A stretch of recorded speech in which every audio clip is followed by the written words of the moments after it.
अगर आप भी रविंद्र जडेजा और वॉशिंगटन सुंदर के शतकों से खुश हैं तो इस लेख को एक लाइक जरूर करें।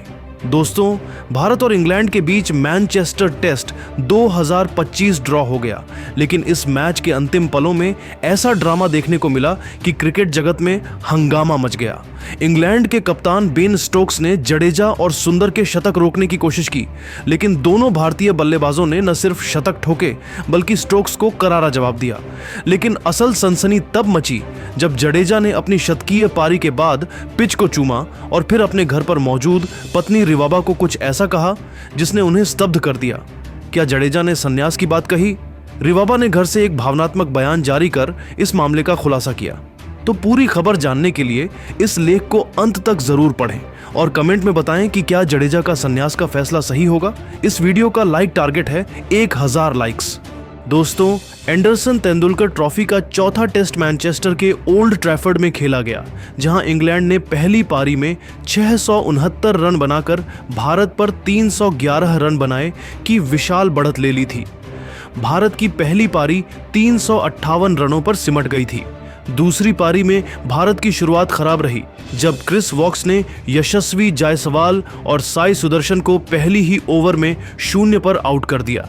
भारत का स्कोर 0 रन पर 2 विकेट था और हर कोई सोच रहा था कि भारत पारी से हार जाएगा, लेकिन कप्तान शुभमन गिल और केएल राहुल ने 174 रनों की साझेदारी कर भारत को संकट से निकाला।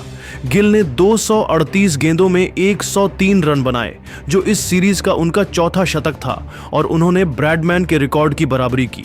राहुल 230 गेंदों में 90 रन बनाकर बेन स्टोक्स की गेंद पर एलबीडब्ल्यू आउट हुए। इसके बाद रविंद्र जडेजा और वॉशिंगटन सुंदर ने कमान संभाली। दोनों ने 334 गेंदों में 203 रनों की नाबाद साझेदारी की और भारत को हार से बचाया। जडेजा ने 182 गेंदों में 107 रन बनाकर अपने टेस्ट करियर का 5वां शतक पूरा किया। साथ ही इंग्लैंड में 1000 टेस्ट रन पूरे किए। सुंदर ने 206 गेंदों में 101 रन बनाकर अपना पहला टेस्ट शतक जड़ा। भारत ने दूसरी पारी में 138 ओवर में 4 विकेट पर 525 रन बनाए और 114 रनों की बढ़त के साथ मैच ड्रॉ करा लिया। लेकिन दोस्तों, असली ड्रामा तब शुरू हुआ जब 138वें ओवर के बाद बेन स्टोक्स ने जडेजा और सुंदर से हाथ मिलाकर मैच को जल्दी खत्म करने का प्रस्ताव दिया। उस समय जडेजा 79 और सुंदर 80 रन पर थे, दोनों अपने शतक के करीब। स्टोक्स चाहते थे कि मैच ड्रॉ हो जाए ताकि उनकी टीम अगले टेस्ट के लिए ऊर्जा बचा सके, लेकिन जडेजा और सुंदर ने यह प्रस्ताव ठुकरा दिया क्योंकि वे अपने शतक पूरे करना चाहते थे। स्टोक्स ने तंज भरे लहजे में कहा, जड्डू, क्या तुम हैरी ब्रूक और जो रूट के खिलाफ टेस्ट शतक बनाना चाहते हो? इस पर जडेजा ने जवाब दिया, हम बाहर क्यों जाएं? स्टोक्स की यह बात जडेजा को नागवार गुजरी और दोनों के बीच तीखी कहासुनी हुई। जडेजा ने 141वें ओवर में हैरी ब्रूक की गेंद पर छक्का लगाकर अपना शतक पूरा किया और स्वॉर्ड सेलिब्रेशन किया। सुंदर ने 143वें ओवर की आखिरी गेंद पर शतक ठोककर जश्न मनाया और दूसरा रन पूरा करने से पहले ही हेलमेट उतार कर खुशी जाहिर की। लेकिन मैच ड्रॉ होने के बाद स्टोक्स ने जडेजा और सुंदर से हाथ मिलाने से इनकार कर दिया, जिसे देख जडेजा की पत्नी रिवाबा भड़क गई और कहा, यह शर्मनाक था। स्टोक्स स्पिरिट ऑफ क्रिकेट की बात करते हैं, लेकिन खुद नियमों के मुताबिक खेल रहे जडेजा और सुंदर से हाथ नहीं मिलाया। अगर वे शतक के हकदार थे तो स्टोक्स को खेल भावना दिखानी चाहिए थी। यह इंग्लैंड के कप्तान का दोहरा रवैया है।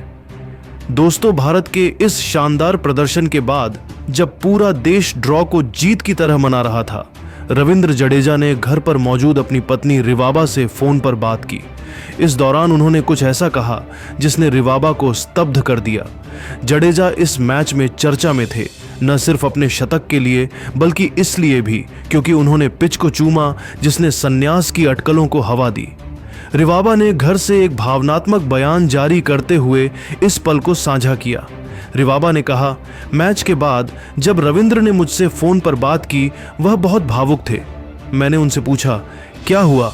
उन्होंने कहा, शायद यह मेरी इंग्लैंड की आखिरी टेस्ट सीरीज थी। मैंने पिच को चूमा क्योंकि यह मेरे करियर के सबसे खास पलों का गवाह रही है।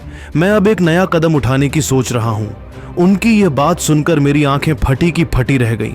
मुझे यकीन ही नहीं हुआ कि रविंद्र संन्यास के बारे में सोच रहे हैं। यह ड्रॉ भारत के लिए किसी जीत से कम नहीं था, लेकिन वह बिल्कुल खुश नहीं लग रहे थे। मैं उन्हें दुखी नहीं देख सकती। रिवाबा ने आगे कहा, रविंद्र ने हमेशा क्रिकेट को अपनी जिंदगी माना है। यह शतक, इंग्लैंड में उनके 1000 टेस्ट रन और वह पिच को चूमने का पल, यह सब उनके लिए बहुत मायने रखता है। जब वह पिच को चूम रहे थे, मुझे लगा कि वह इस मैदान को, इस देश को और उन तमाम यादों को अलविदा कह रहे हैं। लेकिन मैंने उनसे कहा, तुम्हारी क्रिकेट यात्रा अभी खत्म नहीं हुई है। रविंद्र ने इस सीरीज में 5 अर्धशतक और यह शतक लगाकर दिखा दिया कि वह अब भी भारत के लिए मैच जिता सकते हैं। वॉशिंगटन सुंदर के साथ उनकी साझेदारी ने न सिर्फ मैच बचाया, बल्कि इंग्लैंड को हताश कर दिया। मैंने उनसे कहा, तुम एक योद्धा हो और एक योद्धा कभी मैदान नहीं छोड़ता। उन्होंने भावुक होते हुए कहा, जब रविंद्र ने मुझसे संन्यास की बात की तो मैंने उनसे कहा कि भारत को अभी उनकी जरूरत है। उनकी यह पारी सिर्फ रनों की नहीं, बल्कि आत्मविश्वास और जज्बे की थी। शुभमन गिल, केएल राहुल और वॉशिंगटन सुंदर के साथ मिलकर उन्होंने दिखा दिया कि भारतीय क्रिकेट का जज्बा कभी हार नहीं मानता। मैंने उनसे कहा, तुमने इस पिच पर इतिहास रचा है, लेकिन अभी और इतिहास लिखना बाकी है। मुझे यकीन है कि रविंद्र अपने फैसले पर दोबारा सोचेंगे और सही निर्णय लेंगे। रिवाबा ने प्रशंसकों से अपील की, रविंद्र को हमेशा आपके प्यार और समर्थन की जरूरत रही है। अगर यह उनकी आखिरी इंग्लैंड सीरीज थी तो उन्होंने इसे एक यादगार विदाई दी, लेकिन मैं चाहती हूं कि वह अभी और खेलें, क्योंकि उनके बल्ले और गेंद में अभी बहुत कुछ बाकी है। रिवाबा का यह बयान न सिर्फ जडेजा की उपलब्धियों को सेलिब्रेट करता है, बल्कि उनके संभावित संन्यास की ओर भी इशारा करता है। पिच को चूमने का वह पल शायद उनके करियर का एक भावनात्मक अलविदा था, लेकिन रिवाबा का मानना है कि जडेजा में अभी बहुत क्रिकेट बाकी है। दोस्तों, आपकी राय में क्या जडेजा को संन्यास लेना चाहिए या उन्हें अभी और खेलना चाहिए? कमेंट में जरूर बताएं।